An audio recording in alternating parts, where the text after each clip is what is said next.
Assalamualaikum warahmatullahi wabarakatuh. Yang saya hormati kepada Ibu Naila Rohmaniah SPSI MPD selaku dosen pengampu mata kuliah Psikologi Pendidikan, dan tak lupa kepada teman-teman seperjuangan yang saya banggakan. Saya Siti Makiatul Arofah. Saya di sini sebagai pemateri yang akan memaparkan atau menjelaskan makalah yang telah kami buat dengan tema pelajaran yang tidak biasa. Makalah kami dibuat oleh kelompok 2, yaitu Siti Makiatul Arofah, Hesti Wulandari, Yulia Novita, Isna Fadilatul Alia, di program pendidikan guru madrasah ibtidaiyah di Sekolah Tinggi Agama Islam Asidikiyah Lempuing Jaya Oki. Baiklah, tema makalah kami yaitu seminar kelas 3, pelajar yang tidak biasa, dengan subtema yang pertama yang akan kita bahas yaitu siapakah anak yang menderita ketidakmampuan itu, dan yang kedua, isu pendidikan yang berkaitan dengan anak yang menderita ketidakmampuan, dan yang terakhir atau yang ketiga yang akan kita bahas yaitu anak-anak berbakat. Baiklah, langsung saja. Subtema yang pertama yaitu siapakah anak yang menderita ketidakmampuan itu. Jadi, pelajar yang tidak biasa adalah anak yang memiliki gangguan atau ketidakmampuan dan anak-anak yang tergolong berbakat. Disability atau yang bisa disebut dengan ketidakmampuan adalah keterbatasan fungsi yang membatasi kemampuan seseorang. Nah, jadi anak-anak yang tergolong memiliki ketidakmampuan dan gangguan adalah gangguan organ indera, gangguan fisik, retardasi mental, gangguan bicara dan bahasa, gangguan belajar, attention deficit hyperactive disorder atau ADHD, gangguan emosional dan perilaku. Nah, jadi anak-anak yang tergolong memiliki ketidakmampuan ini adalah yang pertama gangguan organ indera, di mana gangguan organ indera ini yang pertama adalah kerusakan penglihatan. Kerusakan penglihatan ini terdapat siswa-siswa yang mengalami masalah penglihatan atau visual yang masih belum diperbaiki, dan beberapa di antaranya menderita gangguan penglihatan serius dan dikelompokkan rusak penglihatan yang lebih dikenal dengan low vision dan murid buta, atau yang bisa kita inikan adalah anak tunanetra. Anak tunanetra itu dia mengalami gangguan penglihatan sehingga dia tidak bisa melihat. Nah, batasan untuk tujuan pendidikan, pada batasan ini ada penggolongan mengenai penglihatan, yaitu yang pertama individu yang tergolong tunanetra. Nah, tunanetra ini adalah mereka yang memiliki hendaya parah dalam penglihatan sehingga perlu belajar membaca huruf Braille. Suatu sistem titik yang dicetak timbul sehingga dapat diraba oleh jari dan terdiri dari sel bersegi 4 berisi 1 hingga 6 titik yang tersusun sedemikian rupa mewakili suatu huruf dan simbol tertentu. Nah, jadi yang pertama ini adalah individu yang tergolong tunanetra. Dia menggunakan sebuah buku yang memiliki simbol dengan titik-titik yang bertujuan agar dapat mengetahui apa huruf tersebut melalui simbol tersebut. Yang kedua, individu yang tergolong low vision. Nah, low vision ini adalah mereka yang dapat membaca teks dengan bantuan alat pembesar atau kaca pembesar buku dengan ukuran yang sangat besar. Nah, jadi yang kedua ini adalah low vision. Mereka menggunakan kaca pembesar atau biasanya gangguan penglihatan ini mereka menggunakan kacamata. Nah, jadi salah satu tugas penting untuk mengajar anak penderita gangguan ini adalah menentukan modalitas atau seperti sentuhan atau pendengaran untuk membantu anak belajar dengan baik. Nah, jadi itulah gangguan organ indera. Yang pertama yaitu gangguan penglihatan. Nah, lalu organ indera yang kedua yaitu gangguan ketidakmampuan fisik. Yang pertama, anak cerebral palsy.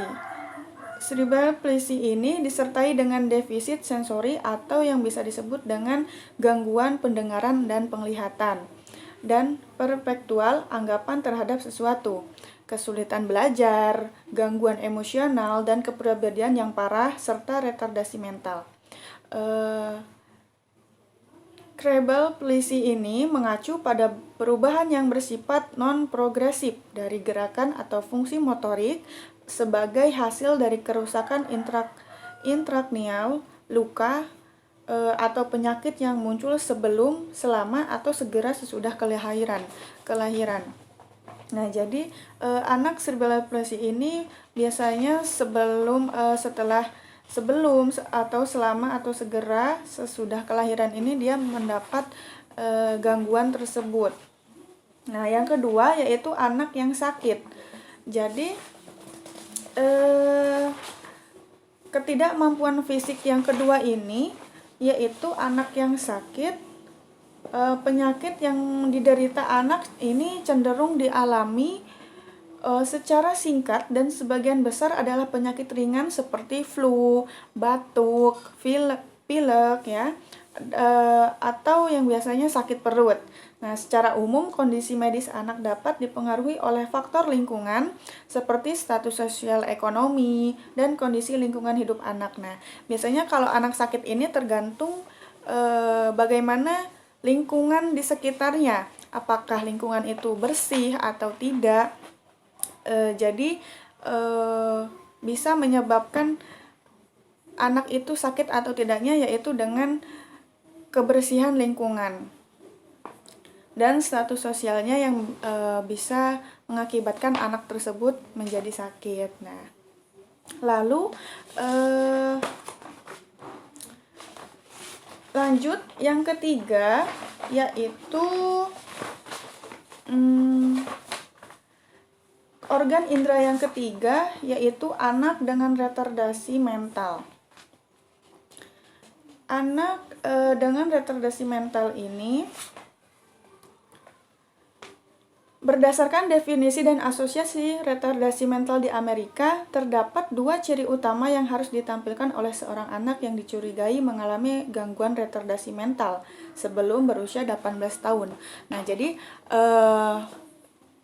penelitian dari Amerika ini mendapat dua ciri utama yang harus ditampilkan atau yang dicurigai pada anak dengan gangguan retardasi mental sebelum umur 18 tahun, yaitu yang pertama memiliki taraf kecerdasan yang secara signifikan berada di bawah rata-rata kecerdasan di bawah anak sebayanya, atau dengan nilai IQ di bawah 70 dan tidak dikuasainya perilaku adaptif. Dan secara umum penyebab retardasi mental dapat terjadi karena faktor genetik atau faktor keturunan, biologis non-keturunan, dan lingkungan. Nah, jadi faktor-faktor anak dengan retardasi mental ini bisa disebabkan oleh adanya keturunan, terus biologis non-keturunan, dan faktor lingkungan. Lanjut, gangguan organ indera yang keempat yaitu gangguan bicara dan bahasa.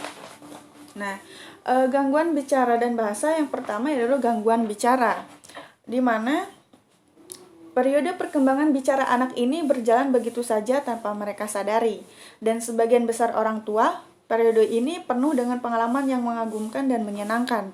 Nah, karena biasanya orang tua sangat menanti-nantikan masa-masa anak antusias untuk mendengarkan anak berjuang dengan susah payah menemukan dan mengucapkan kata-kata yang baru, seperti yang biasanya anak-anak yang baru bicara itu yaitu mama, ibu, atau ayah gitu ya. Tapi biasanya yang saya tahu yaitu anak pertama biasanya mama. Penelitian para ahli menemukan bahwa 1% penduduk dunia menderita gagap atau dikenal dengan sebutan stuttering tanpa melihat latar belakang budaya atau dari belahan dunia mana ia berasal. Banyak ahli mengatakan bahwa tidak ada pengobatan yang dapat dilakukan untuk mengatasi gagap. Namun, demikian dapat dilakukan terapi pada mereka yang mengalami gangguan ini. Nah, jadi gangguan bicara ini biasanya orang yang gagap atau telat bicara, jadi anak terbata-bata untuk berbicara. Nah, dan yang kedua yaitu gangguan bahasa. Gangguan bahasa ini dibagi menjadi 2 gangguan, yaitu yang pertama gangguan bahasa ekspresif, di mana suatu gangguan yang terjadi saat seseorang menjalani komunikasi yang ditandai dengan ketidakmampuan dalam mengungkapkan perasaan atau ide-idenya, meskipun pemahaman bicaranya normal. Nah, jadi dia kurang gangguan yang terjadi saat seseorang menjalin komunikasi yang ditandai dengan ketidakmampuan dia mengungkapkannya itu agak susah gitu ya, padahal dia memahami pemahaman bicaranya normal. Nah, gangguan bahasa yang kedua yaitu reseptif, di mana penerima dan pemahaman atas bahasa. Anak penderita gangguan ini akan kesulitan untuk menerima informasi. Nah, jadi yang kedua, gangguan bahasa yang kedua yaitu bahasa reseptif, di mana anak ini kesulitan untuk menerima informasi. Jadi dia sulit untuk memahami informasi yang dia dapat. Nah, itulah gangguan organ indera yang kelima. Yang keenam yaitu Attention Deficit Hyperactive Disorder atau ADHD. ADHD ini paling sulit ditentukan karena sangat familiar. Dalam kasus anak-anak ADHD, pihak sekolah tidak boleh menilai atau mendiagnosis anak mengalami gangguan ADHD karena hanya spesialis saja yang dapat mendiagnosis hal tersebut. Jika pihak sekolah yang memberikan penilaian tersebut dapat memperburuk citra sekolah dan guru. Nah, jadi untuk penilaian ADHD ini hanya bisa ditentukan oleh pihak atau dokter spesialis.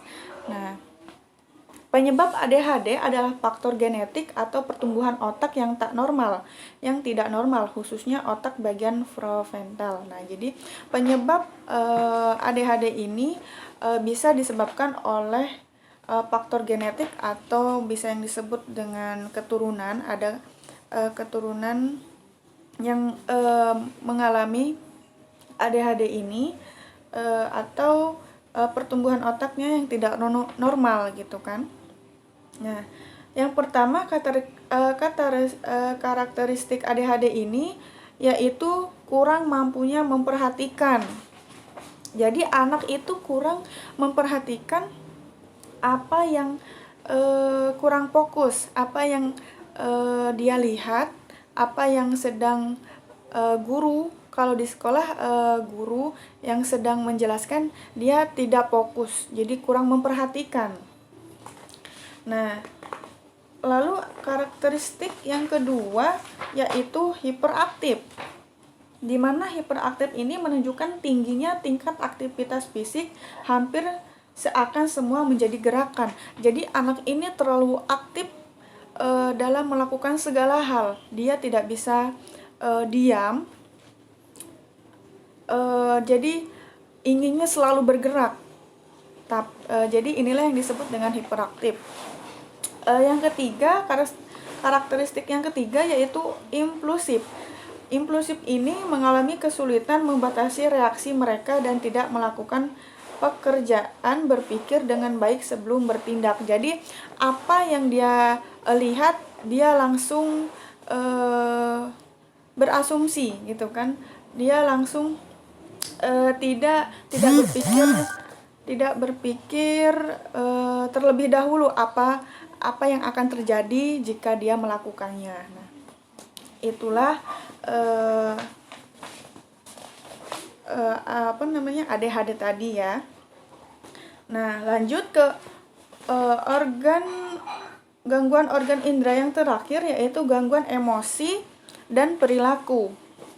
Gangguan emosi dan perilaku ini dikaji dengan berbagai kombinasi dari ansietesis, depresi, dan emosi-emosi lain, juga satu pelanggaran terhadap hak-hak orang lain dan atau norma-norma dan aturan-aturan sosial utama yang sesuai dengan umur.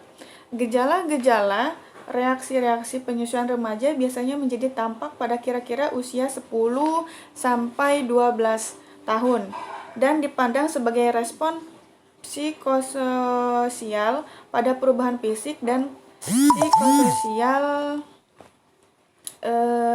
umum pada remaja. Nah, ini dikutip dari buku Saku Diagones Keperawatan pada Keperawatan Psikiater pada tahun 1998. Nah, itulah anak-anak yang tergolong memiliki ketidakmampuan dan yang pertama yaitu organ indera, tadi ya banyak sekali seperti gangguan penglihatan, lalu pendengaran dan lain-lain ya, terus gangguan fisik, retardasi mental dan lain-lainnya. Jadi itulah yang disebut anak yang yang menderita ketidakmampuan itu. Lanjut kita ke pembahasan yang kedua, yaitu isu pendidikan yang berkaitan dengan anak yang menderita ketidakmampuan. Menurut hukum, sekolah negeri harus melayani semua anak yang memiliki keterbatasan dalam lingkungan yang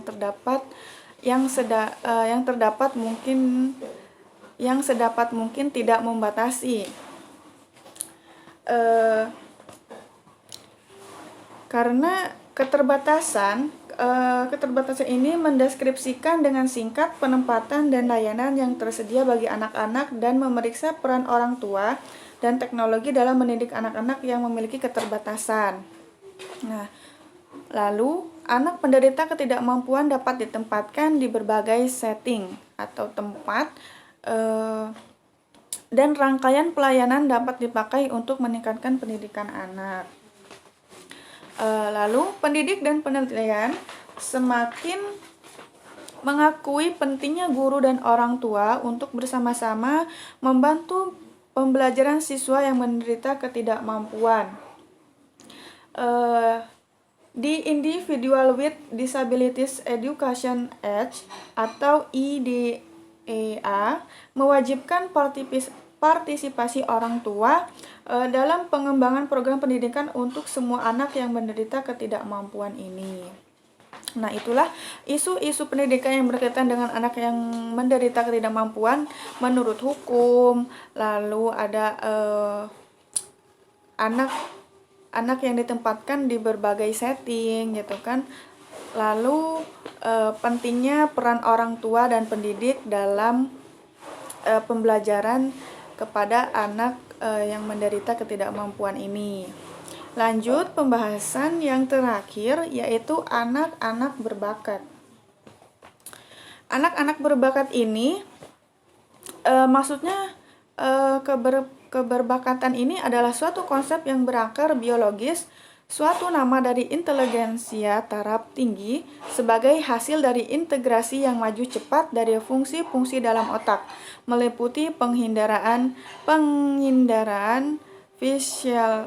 physical sensing, emosi, kognisi, dan intuisi. Anak yang berbakat memiliki kecerdasan di atas rata-rata dengan nilai IQ 130 atau lebih tinggi. adanya bakat unggul dalam beberapa dominan seperti seni, musik, terus bisa jadi di pelajaran matematika.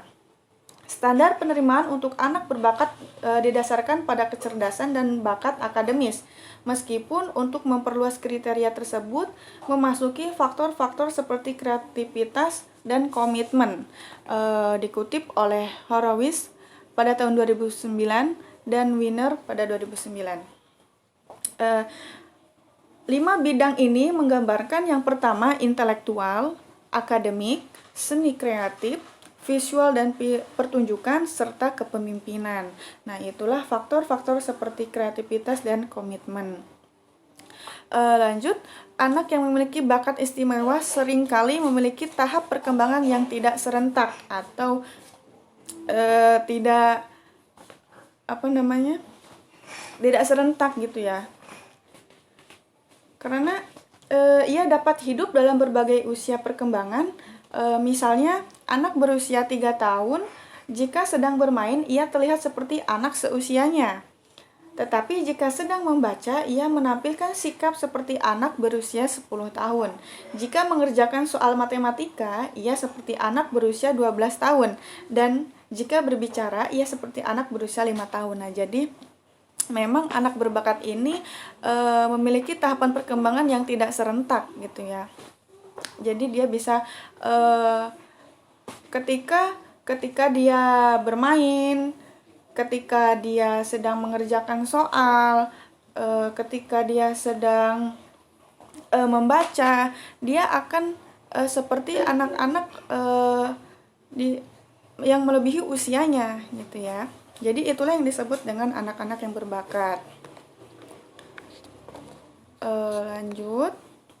Mungkin itu saja yang dapat saya sampaikan di makalah yang pertama ini.